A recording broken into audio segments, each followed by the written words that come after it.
Hi, Waveney. Hello. Welcome to Federation University, and thanks so much for joining us for our NAIDOC week celebrations. We're really thrilled to have you here, and clearly, I'm just a massive fan, so this is just an extraordinary day for me. But I know that you're actually going to do the welcome for us, which is a beautiful song that you've written, so I will hush and let you do that. Thank you for having me.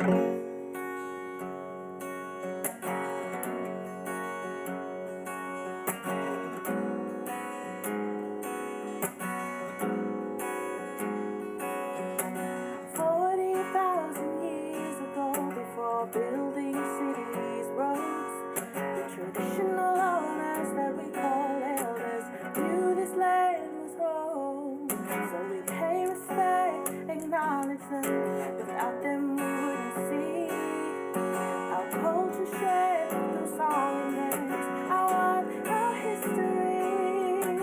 Ujung jara kanjio, ujung jara wanji, ujung jara. This is a song that I co-wrote to pay respect to the ancestors, the elders and the traditional owners of this land. The local tribes of the Brisbane area are the Turrbal, Yagara, Mullinjali, Yugambeh and Jinnabara people. My mob is from North Queensland, a small town called Bowen. I am a Birringubba descendant on my father's side. I also have South Sea Island heritage, the island of Tanna in Vanuatu. And on my mother's side I have Scottish ancestry, which basically just means that I'm looking into therapy. I love both of my parents, and it means wherever I go I acknowledge the traditional owners and I thank them for their knowledge and for their strength and resilience and their stories. In this song I sing language from the island of Minjarawa, which is Jundai language, and the words that I sing are Bujang Jara Kanjil, Bujang Jara Wanji Wanji, which means Mother Earth she sings and dances, Mother Earth she lives, she wants, and Mother Earth plays a really integral role in a lot of First Nations cultures all across the world. And I'd like to extend my acknowledgement to any First Nations people who might be watching or amongst us today. We have thrived, we have survived, we come in all different shapes, colours and sizes, and with different voices. And I hope that all the good spirits are with you. 40,000 years ago, before building cities, roads, the traditional owners that we call elders knew this land was home. So we pay respect, acknowledge them. Without them we wouldn't see our culture shared through song and dance, our history. Ujung jara kanjio, ujung jara wanji wanji, ujung jara wanji wanji.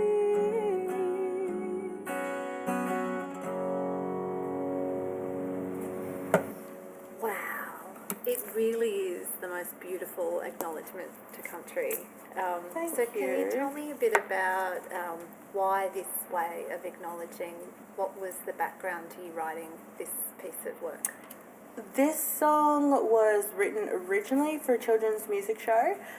It was a way that my friend and I opened the show. We spoke about our totems. It was really important for us to do an acknowledgement, but I guess it's sort of for me it was a more interesting way, and it was probably, music is a better way for me to connect personally.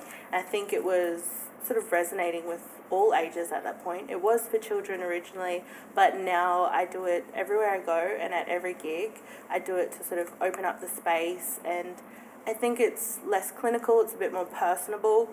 So originally it was for a children's music show, but now I kind of just do it everywhere. Which is great. Yeah, so thanks. I love Yeah, I think I'm less stressed out singing than I am talking. So it was just really important for me to have something that I could do to acknowledge the ancestors. Even if I didn't know what country I'm on, I kind of just do it, and I let the old people know and the ancestors know that I'm here to do good things. It's really important for us to do that as blackfellas, but also just in general, just wherever you go, all around the world, performed it as well. And because there's history everywhere that you go, so it was important for me to do it everywhere that I went. Yeah, I think it encourages everybody really to love that song and get sort of in touch with your music, I think. So you have mentioned to me before that you've been playing since you were small. Yes. Drumming for your dad. Uh-huh. So do you want to talk a little bit about your musical journey? So where did you come from through that musical journey, and where is that taking you to today? Yep. So, yeah, originally my dad is a bass player, and at church he was in the band, and he always needed someone to jam with after service or whatever, and he sort of knew some basic rudiments on the drums, and he showed me, oh, this is how you do it, come and play with me. And I realized that I could do it, you know, maybe a little bit better than what he was doing. Like, I was kind of doing a few extra things here and there. And I think maybe a couple of weeks after that, I was the drummer in the band at church. And I was probably about, 11, maybe 10, 11, and 12 were the years that I was probably drumming in the band. Yeah. Wow. Yeah. Well, have you got another song that you would like to play for us today? I do, yes. I've got a list of songs that I thought, we could chat about, and you might know. I know that you've been listening to some songs. Yeah, full disclosure, I'm a big fan. That's good. I need more fans. This song that I'm going to perform for you is called Breathe.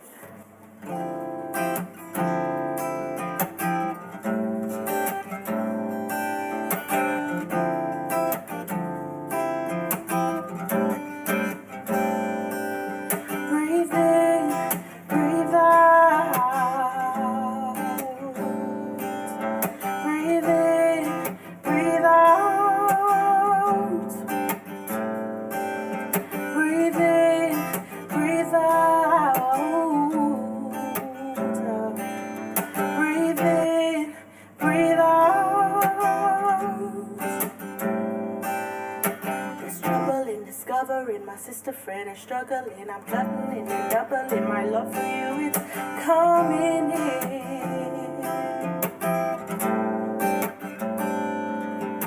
Breathe in and out, I'm talking about the pain. Said I know it feels like rain and it's storming up insane. Again and again, going round like a daisy chain. But there's beauty in this grain, like the seed in the chain. You will grow, you will grow, you will grow.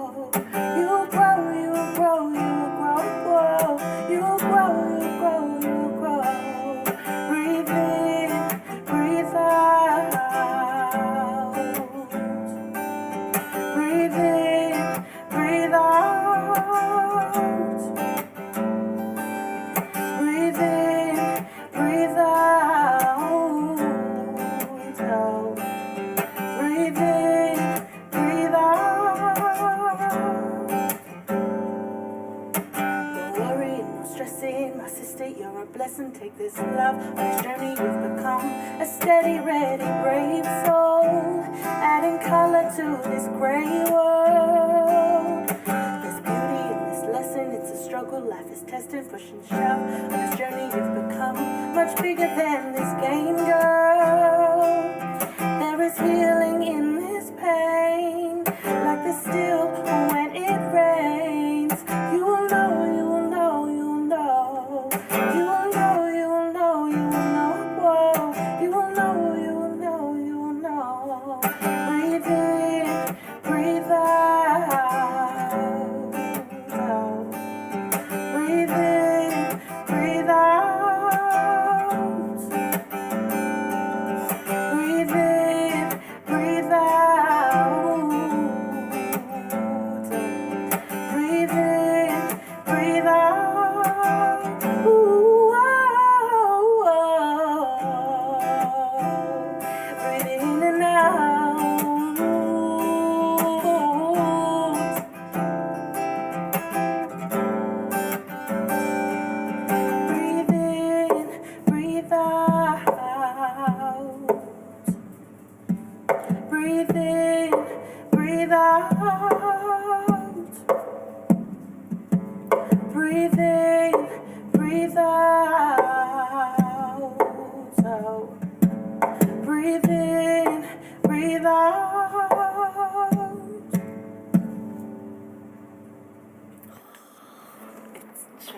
beautiful. Thank It's so you. beautiful. Where do Thanks. you get the inspiration from for your music? I think it varies depending on what's going on in my life, but that song particularly was like a reminder. My friend was going through some stuff. She didn't want to talk about it, which is fine. I'm a bit of a talker though, so I was like, You're in good company. this song, already. good. I was like, this song is like my gift to you, a reminder to breathe. So the first verse was for my friend who is living in America. She was just having a bad time, and I was just like, you know, there are cycles of these feelings. They'll go around. I'm here for you. And then the second verse was for my cousin, who is in Black Salt.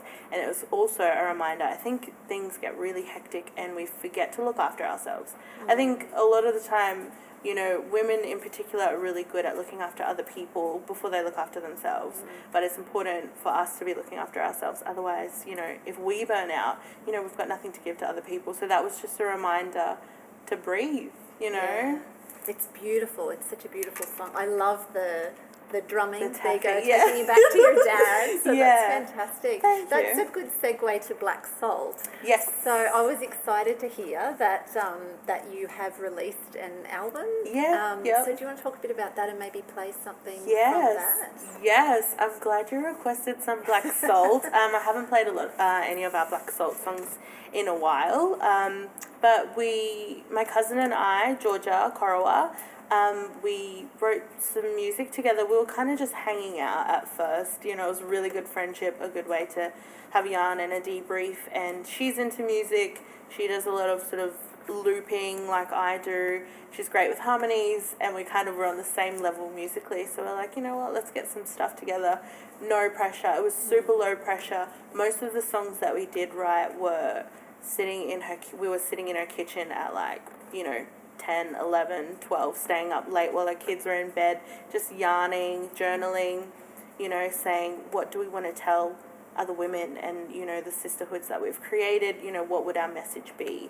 And yeah, it was mostly just of strength and support and unity. And yeah, so that's Black Salt is, you know, you can put a name on it and you can put a picture to it and everything, but at the end of the day, we were just kind of sitting around and yarning and connecting and creating songs that we like to sing.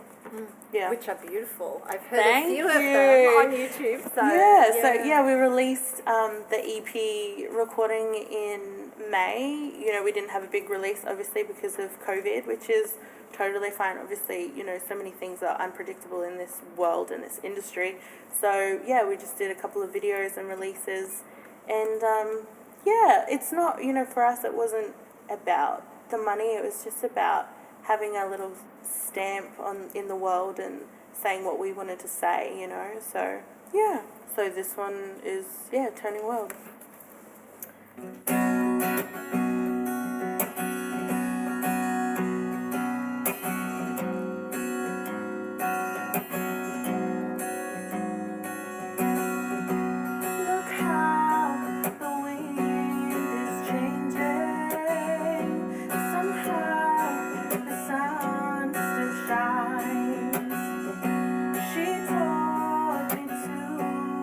Patient in this turning world.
might have been the short version because I couldn't remember George's verse, but it was the version of Here and Now. Oh, good. And Yeah. that's the version that we wanted. Oh, good. Yeah. Yeah. Lucky for me.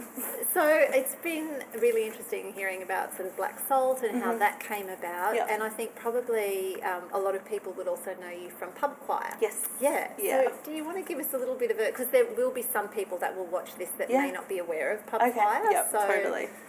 So, Pub Choir is an event that was the brainchild of someone who had written a children's music show with, Astrid Jorgensen. Paris is here filming. She's from the Pub Choir team as well. Pub Choir is an event that originally started in Brisbane. It's basically a 90-minute quick version of choir where there's no lyrics and no sign-ups and no commitments forever. It's just whoever shows up, we don't know who's going to show up. Whoever shows up, and we just ask you to give it a go. You don't have to be a good singer. We get, average Joes, and sometimes you get the best feeling at the end because these people know nothing about music. So the only way to communicate is kind of call and response and really basic, like, you're going too high, you're going too low, or try and just relax, or clench your bum, or whatever it is. It's like layman's terms for everything that's musical. So, that's been my bread and butter and my main job for the past 2 years. We've been traveling the world. It's been a really cool thing to see evolve, I think, as women in the industry, as women, minority who fit into minority groups as well, both Astrid and myself and Paris as well. Like, I think it's really kick-ass. It's such a badass thing to be able to go somewhere, know that you're going to sell out a show. You don't know who's coming. They're all different types of people, young people, old people, hipsters, and everyone in between, people who might also have been forced by their partners to go. But, it's kind of about breaking down all those barriers that people have with singing and music in general. It's kind of just like, who cares? It's the attitude, and at the end of the day, that's what makes it so magical, I think. It's just letting go of whatever fears that you have or trauma that you've had from before, attempting to sing, or I'm only, sing in the shower or in the car or whatever. That's the energy that we need. Yeah. We need the energy more than we need the notes. Well, having been, I loved it, and I went with a group of mums of young kids, and we had the best night out. Oh, good. Yeah. So the theme this year of NAIDOC Week is Always Was, Always Will Be, Yep. which is a fantastic theme. How does that speak to you? I think it's important, to delve into our history. I think no matter how ugly it is, or how sad, or, how confronting it can be, I think it's important to understand that we are, probably walking on someone's sacred land, and before buildings, like I say in the Acknowledgement song, before building cities, roads, people knew that this place was home, and people knew the magic of, and it's funny because I personally, my sort of take on David Attenborough, I love him. I feel like David Attenborough is a really cool kind of front man for all of the values that Aboriginal people have, Indigenous people have, First Nations people have all around the world. I feel like he's kind of, this really cool, I guess, and palatable face that people watch and absorb and, understand. They understand that language, they understand his TV shows and the way he talks. So I feel like he's almost just like our uncle or something, like he's just, understanding that there are history to animals or, trees and nature and the stars. And I feel like it's something that whether you are trying to maneuver and operate in a modern world as a black person, you need to understand that it always was and always will be sacred, spiritual land. Everything has a story and a meaning. And, even just the Brisbane River, the Muntugari, the Rainbow Serpent, the stories that connect. And you can see when you're still, you can see, the the grandness of Dreamtime stories and the spiritual stories and our connection to things. It's much like when you're sick in your body and you go to a doctor and they're kind of looking from a different perspective and saying, this is what's wrong with you, you need to heal in this way. I mean, I'm not saying like, you know, today's medicine is the thing to do, but, you know, not long ago when we were sick, we would be still and we would, you know, get bush medicine, or you need more this or you need more that. Like, it's so translated into everything that we do today. A lot of the ways and cultural aspects of everything, whether you're charting stars or whatever, like, it's here every day, you know, with us. And for this culture and people to have thrived and survived for, you know, 60, 80 plus thousand years, you've got to be a clever people, and you've got to be a spiritual people. You've got to be in tune to your surroundings. You've got to be able to evolve and draw on things and be aware, you know, and also be able to be still. I feel like we have epiphanies, or we understand things more if we are still, you know, like in mentally, spiritually, physically. If we are still, you hear things that you don't hear, and you see things that you don't see, and you walk past every day. I feel like always was, always will be sort of runs through everything that we do today. And it's such an important message for the now, when everything really is fast, media bite, social media, to be able to stop and make that connection. Yeah, is really important. Totally. I think also, just to add on that, I feel like, always was, always will be. I feel like people, whether they're First Nations people or not, have a place, a specific place where they like to holiday or relax or unwind. It's, you know, salt water, it's the bush, whatever it is, it's the mountains. When we do take that time to take a breath and relax, you are relaxing and you are feeling the energy of the spirits. People don't realize, you know, always was, always will be. Let's travel out to a place where we haven't built buildings on and sort of absorb everything that's going on. What you're absorbing is that spirit that's still alive, because we haven't destroyed it yet, you know, like, I could talk about this forever, but, you know, it's just, it's important to acknowledge that wherever you go. And wherever I've been, even when I was traveling through America, I did the Acknowledgement song, you know, because they have a very similar sad history, like we do in Australia. It's important to know that where you're walking has history and has a story. Absolutely. And I think I have small children, and I think the difference between my education growing up and watching what they're learning in school today is so different and so much more in tune with that history. Totally. Yeah, which is really a big change, I think, for Australia, and a great change. Totally. This song I wrote while it was just word vomit. I was scribbling down words that I was feeling when I was watching all this stuff that was happening, cutting to politicians who were racist, to put it out there, cutting to, you know, people with these just disgusting opinions, because essentially, you know, white Australia, we were all visitors in this country. You know, this is not a white country. You know, this first was not even called Australia. So it's important, you know, it was important for me to be like, wait a minute, you know, white Australia were the people who came in a boat originally, also, you know, with a flag, and just stuck it in the ground and said, this is ours.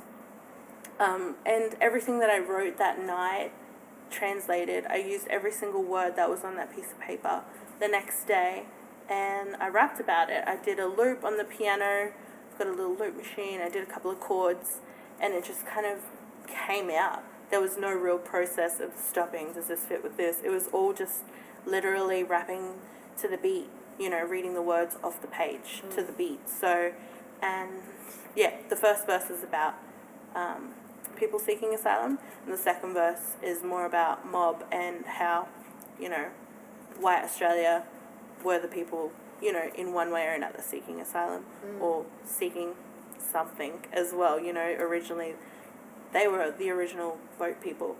Yeah. Boat people. Yeah. You know, how weird. But yeah, so that's what this song is.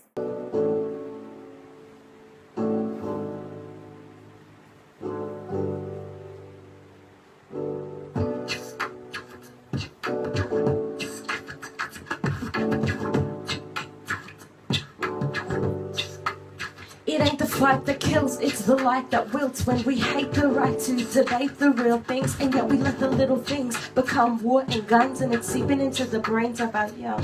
So we say stop the boats, hoping the bodies won't float to the surface, so it won't make us nervous, or realize we have no meaning, no purpose, if not to help each other, to reach out so our brothers will know. Absolutely not. To those dying in need in the middle of the sea, crying, God, can you hear me? Crying, God, can you hear me? And tell me, how can it be that Papa isn't free, that we can still pay a fee for a girl barely 13? And here's me crying please, while dying families are still pleading on their knees.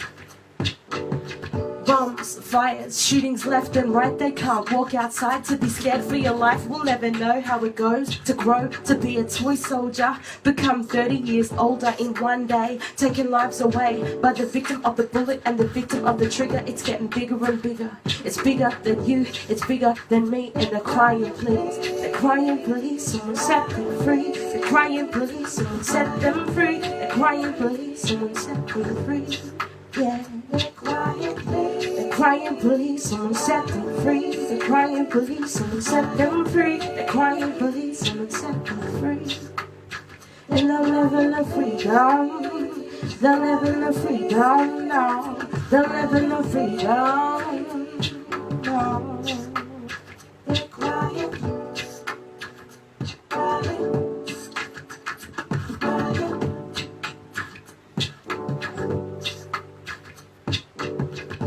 Isn't it funny how all of a sudden the gates are closed? There's no escape, no hope for the future. It's a no, no, no, turn around and go. Yet the very first boat carried old folks with the Union Jack. They didn't look back, stuck the flag in the ground, said it's ours now. This land was never lost or found. Our lands are bound to pity rich and rare. But is it fair that the original terrorists, savages, cons, no, not the Aboriginal sons and daughters who suffered in the slaughters when they came across the borders? None. The generation takers, the fakers, the ones who bought all the papers, destroyed the blue, destroyed the green, and everything inside it too. And they're crying please. They're crying please, someone set them free. They're crying please, someone set them free. They're crying please, someone set them free. Yeah, they're crying please. They're crying please, someone set them free. They're crying please, someone set them free. They're crying please, someone set them free. And they'll never know freedom. They'll never know freedom, no. They'll never know freedom, no. Free, free, freedom. Free, free, free. Yeah, yeah, yeah. And they'll never know freedom, no. They'll never know freedom.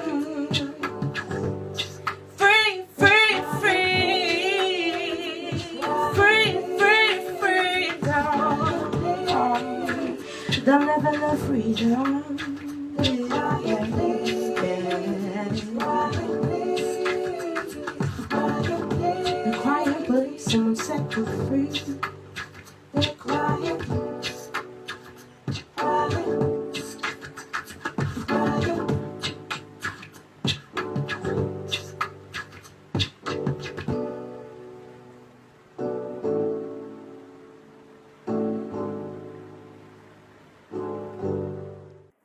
Writing songs and stuff is just a way that I journal. Like, there are songs that will never see the light of day that I've written, but I wrote them in a moment where I was emotional, like happy, sad, whatever, and they just kind of sit there, just collecting dust, you know, like just not doing anything. So it's just kind of how I probably best communicate sometimes. Especially if I'm wanting to send my support to someone, or if I'm like confessing my love to someone or something. It's just like it's the best way to get stuff out. Oh, you it's know? a gift. What a gift. Oh, Like, thank it's a far better way than talking. I don't know. I kind of like, I never used to be a talker, and it's because I just was doing like, you know, writing songs. But now I think there's like something super therapeutic about having the courage to say how you feel. Yeah. Do you know what I mean? Like literally just speaking it. For me, that's something that I've had to learn to do. Like I think that's what was something that really ruined or was poisonous to relationships that I had, was that I would just avoid any serious conversation, you know, because for me it was just super hard, and this was the tool that I had to be able to express that. But now I love talking, and I love getting like deep and like dark, and you know, talking about bad stuff and talking about good stuff. Like it's so, I feel like it's so healthy, and it's really freed me up as a person, I think, in general, to be able to just be transparent. And there's something in that, I think, there's a message in that around that we all need to find something to find our own confidence. So whether it's a guitar or music, or whether it's, you know, someone likes cooking or whatever the thing is, but once people find their own way to share, then they tend to find their own voice to talk to others. Totally. So would you like to take us out on a song that you love? Yes. So this song doesn't have a title at the moment, but the first line is, "The dust flows in to come and stay, my empty home is dark and grey," which sounds pretty deep, but it's just about me being lonely. And then the rest of the song is just about sort of finding something that sparks a little bit of light in that dark place. For me, it just happened to be a person for a short while. And by short while, I mean like a day. Just like meeting someone and just having that, I don't know, it was just nice to feel, I guess, awake again. You know, it's a nice little feeling. So yeah, this one, I don't know what it's called, but Premiered on the couch. yes, hey, we're having a little debut.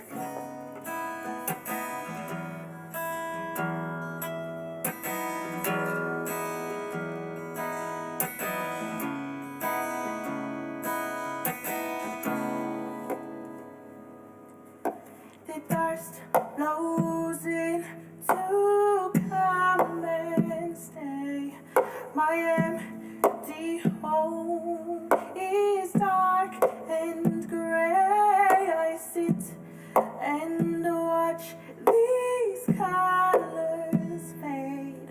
For light, for love, for you I pray. And when the sun starts to rise and my teardrops are drying,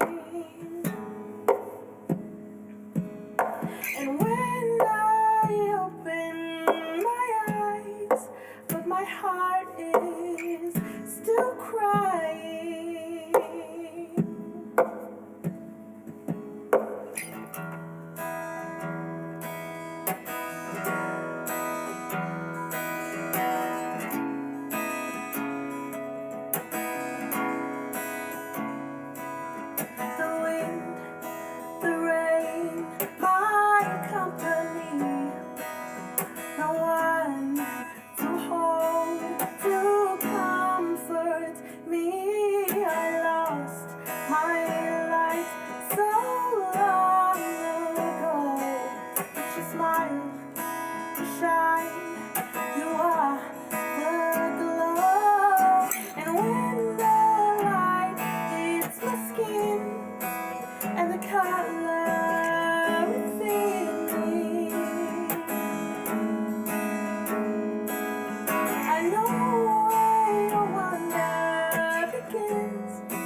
snippet of how I felt, and it was funny because that song I wrote probably in 2 days or 3 days of like spare time. I was actually away for work, and so any downtime I had the guitar, and I was like, I just need to get it out. Yeah.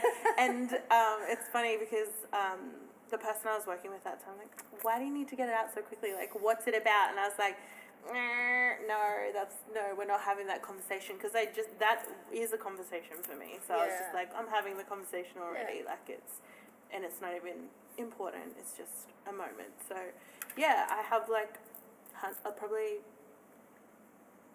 50 of those songs that are just snippets in time that kind of just, I need to, it's my way to express how I'm feeling and move on, I guess. Snippets in Time needs to be an album Ooh. that you do. That's an acoustic like this. There you go. Next project. Snippets in Time. Oh my gosh, Yeah. that could be cool. Yeah. That could be a thing. Because listening to that, it's so relaxing. So it's just like, it's a really wafting, beautiful sound. So I couldn't do something like that to save my life. So honestly, it's a privilege to just sit and listen. And as you say, like, be still. Yeah. I'm not still enough. So this has been fantastic. Aww, thank you for inviting me. It's Thank such a you special... for coming. Thank you are an honorary Federation person now. You're welcome back anytime. Yeah, I went to uni there. We'll get you an alumni shirt. Oh, thank you. But real pleasure to have you. Thank you for being so gracious with your time for us. I appreciate it. I'm so looking forward to sharing this with, the university community, but beyond that, so people get to see how fantastic you are. Thank you. Yeah. Thank you, I Waveney. need to fold you up and put you in my pocket. Just like pull you out when I'm feeling... Likewise. Aw. Yeah, thank you so much. Yeah, it's really special to be able to be in a space where I feel safe enough to be able to have these conversations as well. Yeah, wonderful. Well, I hope you have a fantastic NAIDOC week, because I know we will now. Aww. Yeah, So, and you've got it on record, so... That's right. It's just one of those things where it's like, no, there's a girl, she's Indigenous and she's doing stuff, Yep. It's a happening thing. Yeah. She's a musician out there doing great stuff with a new acoustic album now going to be on the What was it? Snippets in Time. Snippets in Time. Snippets in Time. There you go. Da, da, da, da. Thank you. Thanks very much. Aww.